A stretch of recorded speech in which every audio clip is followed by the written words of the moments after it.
అందరికీ నమస్కారం. నేను శిరీష. ఈరోజు మనతో పాటు ఉన్నారు సుప్రసిద్ధ జ్యోతిష్యవాస్తు పండితులు బ్రహ్మశ్రీ డాక్టర్ నాయకంటి మల్లికార్జున శర్మ గారు. గురుగారితో మాట్లాడదాం. గురుగారు నమస్కారం. నమస్కారం అమ్మా. గురుగారు, ఈ నవంబర్ మాసంలో ధనుసు రాశి వారికి ఎలా ఉండబోతుంది అంటారు? తప్పకుండా. ఓం శ్రీ గురుభ్యో నమః. ఓం శ్రీ మాత్రే నమః. ధనస్సు రాశి, రాస్యాధిపతి గురువు అయ్యాడు. అంటే రాస్యాధిపతి గురువు కావటం వల్ల ఈ రాశి వాళ్ళ యొక్క క్యారెక్టర్ ఏంటంటే, ఏదైనా పని చేయాలంటే ఖచ్చితంగా ఒక బాణం వేసినట్టు చేస్తుంటారు వాళ్ళు. అంటే నేను సాధించాలి, విజయాన్ని సాధించాలని ప్రయత్నం అనేది విశ్వప్రయత్నం చేస్తుంటారు. ఆ విశ్వప్రయత్నంలో కూడా వీళ్ళు విజయాన్ని సాధించే అవకాశం అనేది ఖచ్చితంగా ఉంటుంది. విద్య యందు ఆసక్తి, పాండిత్యము, అలానే ఏదైనా వ్యాపారం చేయదలుచుకుంటే మంచి వ్యాపారం చేయటం, మంచి లాభాలు గడించే అవకాశాలు ఎక్కువగా ఉంటాయి. విద్య యందు కూడా చాలా అనుకూలంగా ఉండే అవకాశాలు ఉంటాయి. అలాగే ప్రతి దానిలో కూడా కొంత విజయం సాధించాలని గట్టి పట్టుదలతోటి ప్రయత్నం చేసి చివరి క్షణం వరకు కూడా వాళ్ళు ప్రయత్నం చేస్తారు. విశ్వ ప్రయత్నం చేసేవాళ్ళే ధనుస్సు రాశి వాళ్ళు అంటారు. వాళ్ళ జీవితాన్ని ఎన్హాన్స్ చేసుకొని లైఫ్ని గ్రోత్ చేసుకోవడం ఎలాగ, హౌ టు డెవలప్మెంట్ అనేది ఏ విధంగా చేయాలి, ఏ విధంగా చేస్తే నేను ముందుకు వెళ్ళగలుగుతాను, అలాంటివన్నీ కూడా శక్తియుక్తులన్నీ కూడా ఉపయోగించి శస్త్రాలన్నీ ధరించి ముందుకెళ్తే వాళ్ళే ధనుస్సు రాశి వాళ్ళు. ఈ రాశి ఇక్కడ ఈ నవంబర్ మాసంలో ఇవన్నీ కూడా గోచారీత్యా చెప్పబడే ఫలితాలు. బర్త్ చార్ట్ కాదు. బర్త్ చార్ట్కి గోచారానికి లాట్ ఆఫ్ డిఫరెన్స్ ఉంటుంది.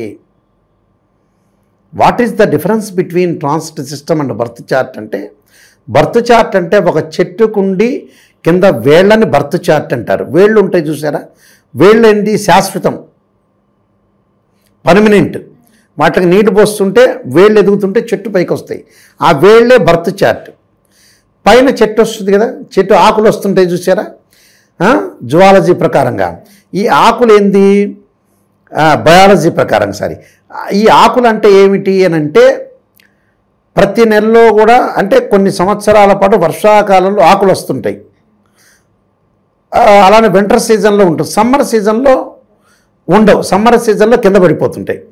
అంటే ఈ గ్రహాలు కూడా వస్తూ ఉంటాయి, పోతుంటాయి. దాన్ని గోచారం అంటారు. అంటే బయాలజీ ప్రాసెస్లో ఎప్పుడు ఆకులు అలా వస్తుంటే వెళ్ళిపోతుంటాయి, అది గోచారం. అంటే గ్రహాలు ఒక రాశి నుంచి మరో రాశికి ప్రయాణం చేస్తుంటాయి, పర్మనెంట్గా ఉండవు. బర్త్ చార్ట్ ఏంది, పర్మనెంట్గా ఉంటుంది, అది ఫిక్స్. అవి ఆ యొక్క గ్రహాల యొక్క ప్రభావం, గ్రావిటేషన్ ఫోర్స్, గురుత్వాకర్షణ శక్తి అనేది ఉంటూ ఉంటుంది. దానికి రెమెడీ చేసుకోవాలి. ఏ నెలలో గోచార పరంగా బాగుంటుందో చూసుకోవాలి. కానీ బర్త్ చార్ట్ మోస్ట్ ఇంపార్టెంట్. గోచారం అనేది ఏంటంటే అదృష్టం అనేది కలిసి వచ్చే అవకాశం ఉంటుంది. ఎంతో కృషి చేసినా ఆవగింజంత అదృష్టం ఉండాలంటారు కదా, ఆ ఆవగింజే గోచారం. ఇది తెలుసుకోవాలి ప్రేక్షకులందరూ కూడా. అయితే ముఖ్యంగా ఈ రాశి వాళ్ళకి ఏ విధంగా ఉందో ఒకసారి మనం పరిశీలన చేద్దాం. ఈ ముఖ్యంగా గురువు కర్కాటక రాశిలో వక్రగతిలో ఉండటం, శని మీనరాశిలో వక్రస్థితిలో ఉండటం, రాహుకేతులు కుంభ సింహరాశిలో సంచారం చేయటం, శుక్రుడు తులారాశిలోను, రవి కుజులు వృశ్చిక రాశిలోను, అలానే బుధుడు తులా వృశ్చిక రాశిలో సంచారం చేస్తారు. ఈ ధనుస్సు రాశి వాళ్ళకు వచ్చేటప్పటికల్లా ముఖ్యంగా అష్టమ స్థానంలో కర్కాటకంలో గురువు యొక్క సంచారం వక్రస్థితిలో ఉన్నాడు. వక్రస్థితిలో ఉన్న గురువు మేలు చేసే అవకాశాలు ఎక్కువ ఉంటాయి. ఆర్థిక పరంగా అనుకూలతే కాదు, ఫైనాన్షియల్ పరంగా ఇంక్రీజ్ చేస్తారు. అలానే ఆకస్మికంగా ధనలాభం, వివాహాది శుభ కార్యక్రమాల్లో పాల్గొనే అవకాశాలు ఎక్కువ ఉండటం. ఎందుకంటే ఈ ధనుస్సు రాశి రాస్యాధిపతి అష్టమంలో ఉండి వక్రస్థితిలో ఉంటే మేలు చేస్తారు ఖచ్చితంగా. అలానే లాభస్థానంలో శుక్రగ్రహం కూడా ఉంది వీళ్ళకి. లాభస్థానంలో శుక్రగ్రహము గురుగ్రహము రెండు కూడా, శుక్రుడు బాగున్నాడు, ఇక్కడ గురువు బాగుండటం వల్ల ఆర్థిక పరంగా సమస్యలు దొరుకుతాయి, ఆర్థిక పరంగా అనుకూలంగా ఉంటుంది. వ్యాపారం, జాయింట్ వ్యాపారాల్లో కలిసి వచ్చే అవకాశాలు ఉంటాయి. మేము పెట్టుబడులు పెడతామని వచ్చేవాళ్ళు ఎక్కువ మంది ఉంటారు. అలానే వివాహ శుభ కార్యక్రమాల్లో పాల్గొనడం శుక్రుడి వల్ల. మంచి సుసంపన్నమైన కుటుంబం నుంచి కానీ, మంచి సుసంపన్నమైన కుటుంబం నుంచి అమ్మాయి కానీ అబ్బాయి కానీ, మంచి ప్రవర్తన కలిగిన అమ్మాయి కానీ అబ్బాయి కానీ వచ్చే అవకాశాలు ఉంటాయి. ప్రేమించుకున్న యువతీ యువకులు ఎవరైతే ఉంటారో పెద్దలను ఒప్పించి వివాహాలు చేసుకునే అవకాశాలు ఎక్కువ ఉంటాయి.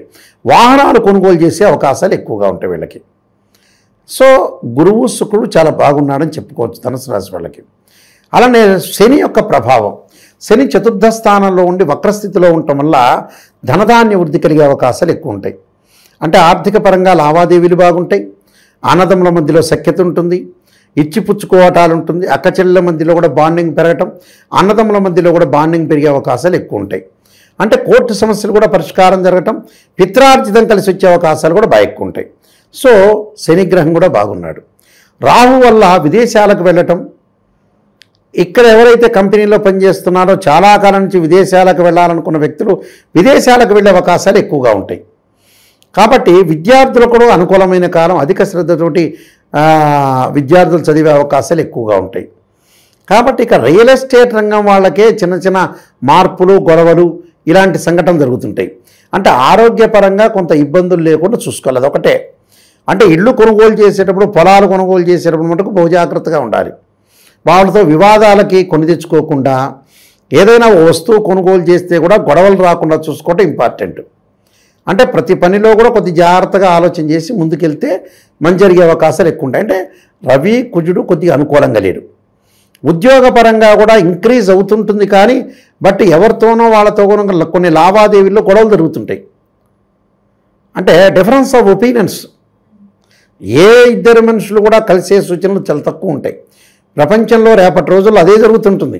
చుట్టాలు ఎవడు మాట్లాడు, బంధువులు ఎవడు మాట్లాడు, ఆఫీసులో మాట్లాడినట్టు మాట్లాడుతుంటారు. లోపల అంత కల్ముషము, కుళ్ళు ఇలాంటి పెట్టుకునే వాళ్ళు రోజు రోజుకి ఇంప్రూవ్మెంట్ అవుతారు. అంటే ప్రపంచంలో జ్ఞానం నశించే అవకాశం, డబ్బు యొక్క ప్రయారిటీ ఎక్కువ పెరిగే అవకాశాలు ఎక్కువ ఉంటాయి. అలాంటి వాటికి కాకుండా చాలా జాగ్రత్తగా ఆరోగ్యాన్ని వీళ్ళు కాపాడుకుంటూ ముందుకెళ్ళాలి.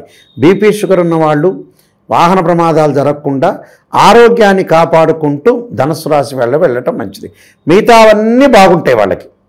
ఫైనాన్స్లో, కోర్టు సమస్యలు, న్యాయవాదులకు బాగుంటుంది, పోలీస్ డిపార్ట్మెంట్, రక్షణ శాఖ వాళ్ళకి అందరికీ everything will be okay. Only for ఆరోగ్యం, ప్రమాదాలు జరగకుండా చూసుకుంటే చాలు. మిగతావన్నీ బాగుంటే దీన్ని పరిహారాలు చేసుకుని ముందుకెళ్ళాలి. గురుగారు, ఈ ధనుసు రాశి వాళ్ళు ఈ నవంబర్ మాసంలో ఎలాంటి పరిహారాలు చేసుకోవాలంటారు? తప్పకుండా అమ్మ, వీళ్ళు తప్పకుండా మంగళవారం రోజున 2 జంట సర్పాలను దానం చేయటం, కందులు దానం చేయటం, కందులు, ఎర్రని వస్తము, ఎర్రని పూలు, ఎర్రని గొడుగు దానం చేయాలి. దానితో పాటు ప్రత్యేకంగా బుధవారం రోజున పెసలు దానం చేయటం, ఆదివారం రోజున ఏదైతే గోధుమలు దానం చేయటం, సూర్యుడి యొక్క నమస్కారాలు చేయటం మంచిది.